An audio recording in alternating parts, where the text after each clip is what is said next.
Hello? Hi, I'm really sorry about this ordeal you've been through, but I'm really glad you're safe. Yeah, me too now. You never saw these guys' faces? No, they had masks on. Any idea which direction they took off in? No, I was completely hogtied in I understand. my back room. Okay. They had a masking tape over my eyes and my face, and they tied my legs and my arms together, and my arms on my back. What a nightmare. They tied dynamite to our backs. Oh, my goodness. That was so claustrophobic. You know, I was shocked. It's the worst feeling to be like that. What time did this start last night? They barged in at 7 o'clock yesterday afternoon, 7 p.m. To your home? Yeah. They broke the back door down. Did they have any weapons besides the dynamite? Yeah, they had guns and spears and what else? Knives. Do you know how many guns? No, I don't know. Did they take all that stuff with them, or did they leave it behind, do you know? They took it all with them. It just sounds like they planned it, really. Oh, yeah, they've been following.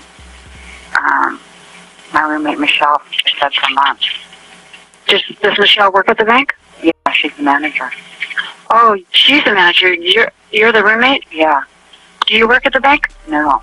They knew, like, where her daughter went to school. They knew what restaurant she ate at, what she ordered at the restaurant. They've been totally following her. For 3 months, you said? Yeah, because they said 2 months. They've been following me for 2 months. They said months. Did they call each other by name by any chance? Did they call each other by name, did you notice? They called each other money.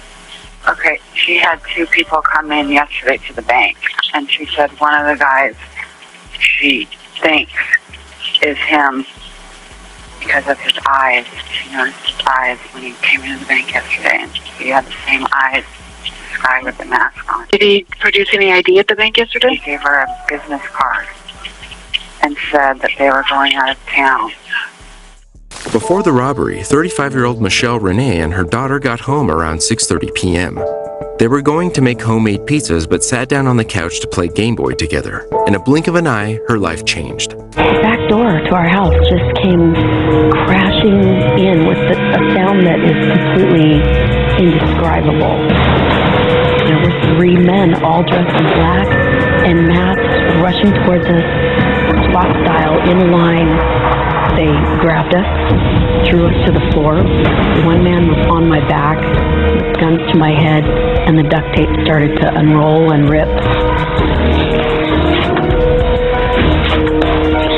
My daughter was out of sight, couldn't hear her, didn't know what was going on, and I was screaming for our life. There's 3 of them.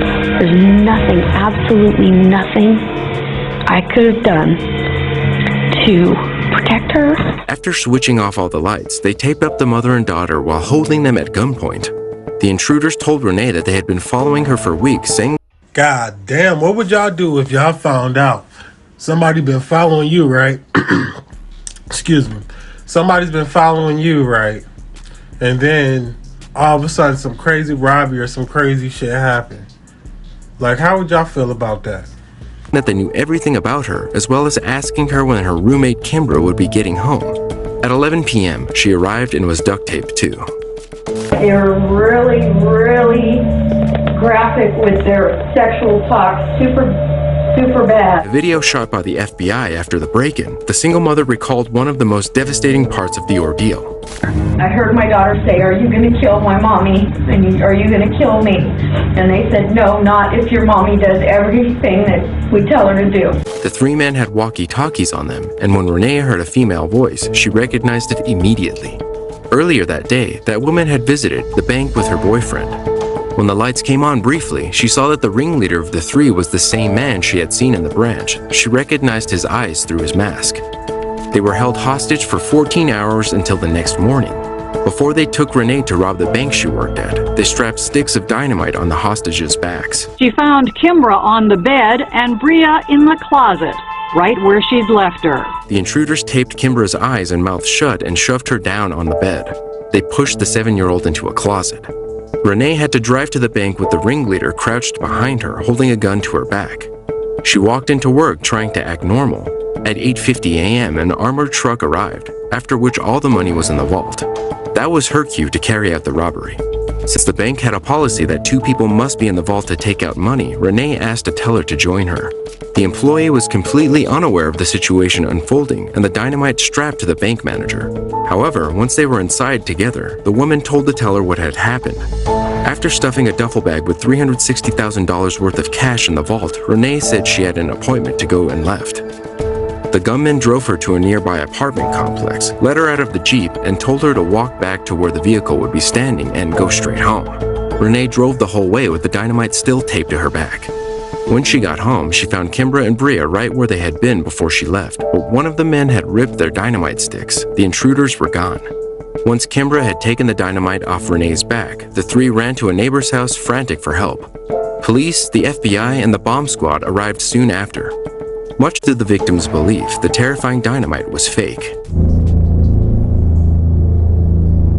I couldn't see right away until I got to about the end of it, and where I was looking where there was no tape, and I saw some grain of a wood. These are wood dowels on 2 sides. You can see the grain on the wood down on this end. It was not, in fact, TNT or dynamite. It looked like a wood dowel, painted red. Investigators questioned Renee for hours, and that's when she remembered the ringleader had left his business card with her during his visit the day before. The man was identified as ex-convict Christopher Butler with a history of fraud and bank robberies. The bank manager said police seemed to find it implausible that she would recognize the suspect from only one meeting in the bank. Michelle Renee had a colorful past herself, which made investigators even more suspicious. A month before the robbery, Renee had filed for bankruptcy for a second time. Investigators started thinking it could all point to the motive in the robbery. Finally, when the authorities couldn't find any evidence to back up their suspicions about Michelle Renee, she was off the hook. After days of surveillance on Christopher Butler, police caught him and his accomplices. In his car was all of the clothing, the victim's credit cards, and a BB gun that investigators believe was the gun used. Meanwhile, more crucial evidence was found at Butler's residence, all the ingredients to make the fake dynamite. Eventually, all 4 suspects, including the woman, were arrested. Christopher Butler, Christopher Huggins, Lisa Ramirez, and Robert Ortiz were all involved in gang activity. Ramirez told police that Michelle Renee was also part of the incident. Renee was questioned a second time, especially since the 4 didn't seem smart enough to carry out such an elaborate robbery themselves. Nearly 18 months passed before the trials began, and just before Butler appeared in court, he too claimed Renee was the mastermind. The ex-con went one step further, saying he and the bank manager were having an affair. 3 long weeks later and 5 additional days of jury deliberation, the verdict against Christopher Butler came back, guilty of kidnapping Kimbra and Bria, but not guilty of kidnapping Michelle Renee. Despite the lack of evidence, a juror later said they believed Butler's story about the affair. Lisa Ramirez was found not guilty on all counts after her confession was thrown out of court. The other 2, Huggins and Ortiz, confessed as well and never once mentioned Renee being involved. They were found guilty on all charges and handed 3 life sentences, as was Butler. Michelle Renee has since written a book called Held Hostage. It was also turned into a movie in which the ex-bank manager makes a cameo in. Well, I guess they thought they had a plan or something, you know what I'm saying, for, how can I put this, trying to be a mastermind, and then they trying to say that Birdie wasn't that damn smart to try to come up with a plan like that. Like, them folks was up here talking about Birdie. So he ain't that damn intelligent to come up with a plan like this. So he tried throwing her in there. But it's like, what if he's putting on an act? What if dude was putting on an act like he fucking dumb as shit, you know what I'm saying? And then, next thing you know, he pop out with a master plan like he just created. Or whoever the fuck. Like, y'all gotta stop judging this book by its cover, or how, you know what I'm saying, the titles I should put is misleading and letting y'all on to, until actually y'all really find out what's in that motherfucking book, or what's in that brain, and then you'll be amazed, because you took the time.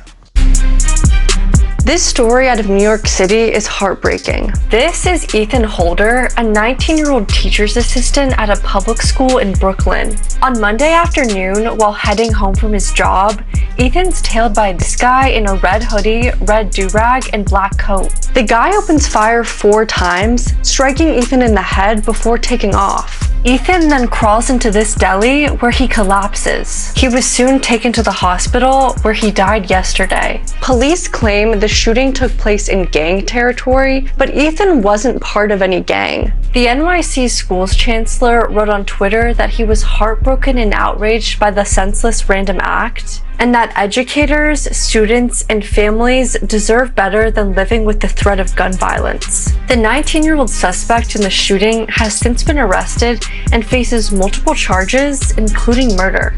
Police are still investigating.